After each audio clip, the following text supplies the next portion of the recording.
ಈ 3 ದಿನಗಳ ಹಿಂದೆ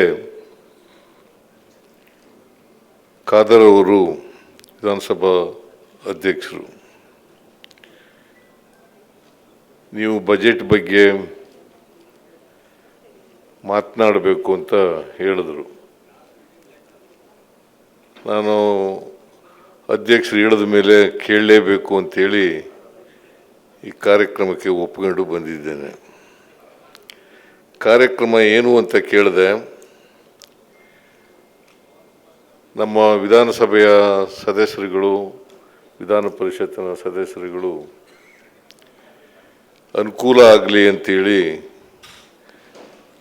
ಒಂದು ಶಿಬಿರವನ್ನು ಏರ್ಪಾಡು ಮಾಡಿದ್ದೇವೆ.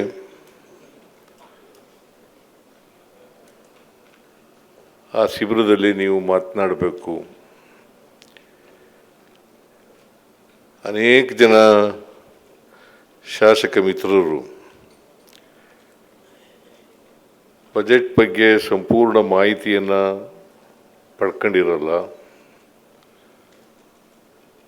ಅದಕ್ಕೋಸ್ಕರ ನೀವು ಬಜೆಟ್ ಬಗ್ಗೆ ಮಾಹಿತಿಯನ್ನು ಕೊಡಬೇಕು ಅಂತೇಳಿ ಹೇಳಿದ್ರು. ಹಾಗಾಗಿ ಇವತ್ತು ನಿಮ್ಮ ಮುಂದೆ ನಿಂತಿದ್ದೇನೆ ಅಂತಕ್ಕಂಥ ಮಾತುಗಳನ್ನು ಹೇಳಲಿಕ್ಕೆ ಬಯಸ್ತಾ ಇದ್ದೇನೆ. ನಿಮ್ಗೆ ಯಾರು ಬಜೆಟ್ ಬಗ್ಗೆ ಗೊತ್ತಿಲ್ಲ ಅಂತ ನಾನು ಭಾವಿಸ್ಕೊಂಡಿಲ್ಲ.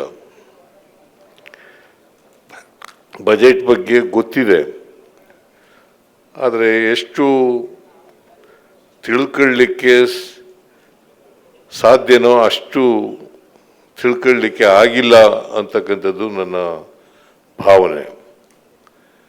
ಅದರಿಂದ ಇದು ಬಜೆಟ್ ಅಧಿವೇಶನ ಪ್ರಾರಂಭ ಆಗಿದೆ. ಕಳೆದ ಶುಕ್ರವಾರ ನಾನು ಮುಂದಿನ ವರ್ಷಕ್ಕೆ ಅಂದರೆ 2026-27ಕ್ಕೆ ಆಯವ್ಯಯವನ್ನು ಮಂಡಿಸಿದ್ದೇನೆ. ಅಂದರೆ ಅದಕ್ಕೆ ಮುಂಗಡ ಪತ್ರ ಅಂತೂ ಕರೀತಾರೆ. ಮುಂಗಡ ಪತ್ರವನ್ನು ಮಂಡಿಸಿದ್ದೇನೆ. ಮುಂಗಡ ಪತ್ರ 2025-26ಕ್ಕೆ ಇದ್ದಂಥದ್ದು 4,09,18 ಕೋಟಿ. 4,09,18 ಕೋಟಿ. ಈ ಸಾರಿ ಬಜೆಟಿನ ಗಾತ್ರ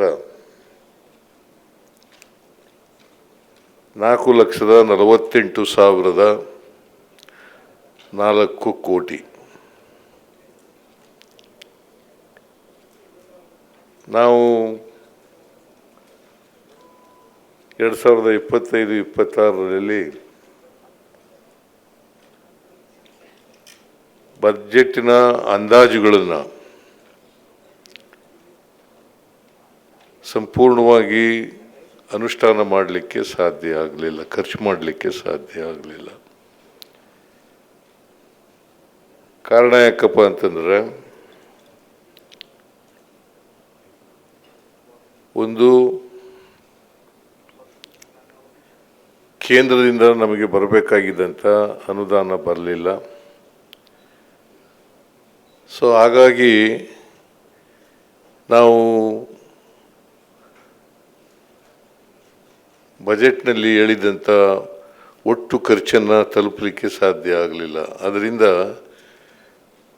ನಾವು ಕೊರತೆ ಬಜೆಟನ್ನು ಮಂಡಿಸಬೇಕಾದಂಥ ಪರಿಸ್ಥಿತಿ ನಿರ್ಮಾಣ ಆಯಿತು. ಮಧ್ಯಕಾಲದಲ್ಲಿ GST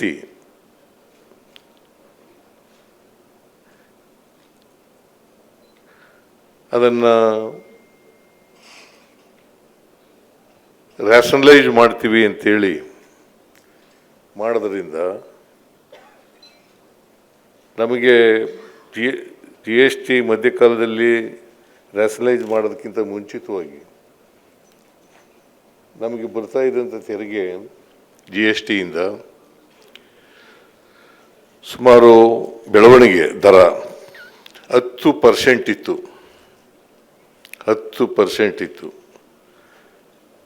GST ರ್ಯಾಷನಲೈಸ್ ಮಾಡಿದ ಮೇಲೆ ಅದು 4%ಗೆ ಬಂತು. 4% ಕೆಲವು ರಾಜ್ಯಗಳಲ್ಲಿ ಮೈನಸ್ ಕೂಡ ಹೋಗಿರ್ತಕ್ಕಂಥದ್ದನ್ನು ನಾವು ನೋಡಲಿಕ್ಕೆ ಸಾಧ್ಯ ಆಗ್ತದೆ. ಬಿಜೆಪಿ ಅಧಿಕಾರ ಮಾಡ್ತಕ್ಕಂಥ ರಾಜ್ಯಗಳಲ್ಲೂ ಕೂಡ ಈ ರ್ಯಾಷನಲೈಸ್ ಮಾಡ್ತಕ್ಕಂಥದ್ರ ಪರಿಣಾಮ ಬೀರಿದೆ ಅಂತಕ್ಕಂಥದ್ದನ್ನು ಕೂಡ ಇಡೀ ದೇಶದಲ್ಲಿ ನಾವು ನೋಡಲಿಕ್ಕೆ ಸಾಧ್ಯ ಆಗ್ತದೆ. ಸೊ ಅದರಿಂದ ನಾವು 2002ರಲ್ಲಿ ಒಂದು ಕಾಯ್ದೆಯನ್ನು ಮಾಡ್ಕೊಂಡಿದ್ದೀವಿ. ಆ ಕಾಯ್ದೆ ಏನಪ್ಪ ಅಂತಂದರೆ ಫಿಸ್ಕಲ್ ರೆಸ್ಪಾನ್ಸಿಬಿಲಿಟಿ ಆ್ಯಕ್ಟ್ ಅಂತ. ನಾವು 2002ರಲ್ಲಿ ಮಾಡ್ಕೊಂಡು ಕೇಂದ್ರ ಸರ್ಕಾರದವರು 2003ರಲ್ಲಿ ಮಾಡ್ಕೊಂಡ್ರು. ಅವರು ಮಾಡ್ಕೊಂಡಿರ್ತಕ್ಕಂಥ ಕಾಯ್ದೆ fiscal responsibility and budget management,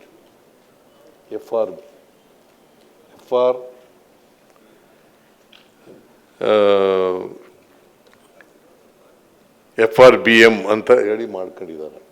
FRBM, fiscal responsibility and budget management ಅಂತ ಮಾಡ್ಕೊಂಡಿದ್ದಾರೆ. ನಾವು 2002ರಲ್ಲಿ ಫಿಸ್ಕಲ್ ರೆಸ್ಪಾನ್ಸಿಬಿಲಿಟಿ ಆ್ಯಕ್ಟ್ ಅಂತ ನಾವು ಮಾಡ್ಕೊಂಡಿದ್ದೀವಿ. ಅದರ ಪ್ರಕಾರ ಒಂದು ರಾಜ್ಯದ ಹಣಕಾಸಿನ ಪರಿಸ್ಥಿತಿ ಚೆನ್ನಾಗಿದೆ ಅಂತ ಹೇಳಬೇಕಾದ್ರೆ ಫಿಸ್ಕಲ್ ರೆಸ್ಪಾನ್ಸಿಬಿಲಿಟಿ ಆ್ಯಕ್ಟ್ನಲ್ಲಿ ಪ್ರಮುಖವಾಗಿ 3 ಮಾನದಂಡಗಳನ್ನು ಹೇಳಿದ್ದಾರೆ. 3 ಮಾನದಂಡಗಳನ್ನು ಹೇಳಿದ್ದಾರೆ. ಒಂದನೇ ಮಾನದಂಡ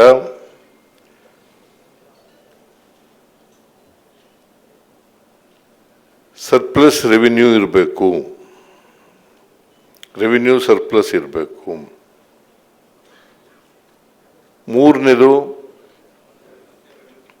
ಎರಡನೇದು ಫಿಸ್ಕಲ್ ಡಿಫಿಸಿಟ್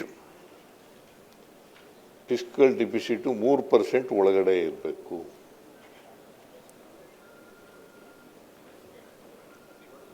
ಸಾಲ ಮಾಡಿರ್ತಕ್ಕಂಥದ್ದು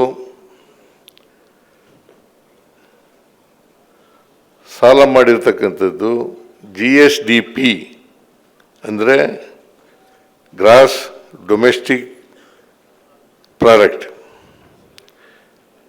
GSDP ಇದೆಯಲ್ಲ, ಗ್ರಾಸ್ ಸ್ಟೇಟ್ ಡೊಮೆಸ್ಟಿಕ್ ಪ್ರಾಡಕ್ಟ್,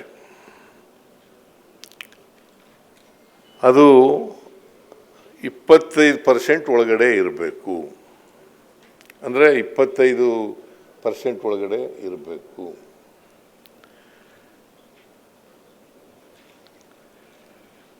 ಕರ್ನಾಟಕದ GSDP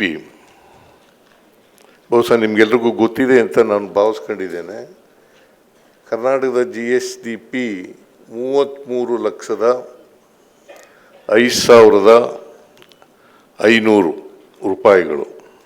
33,05,500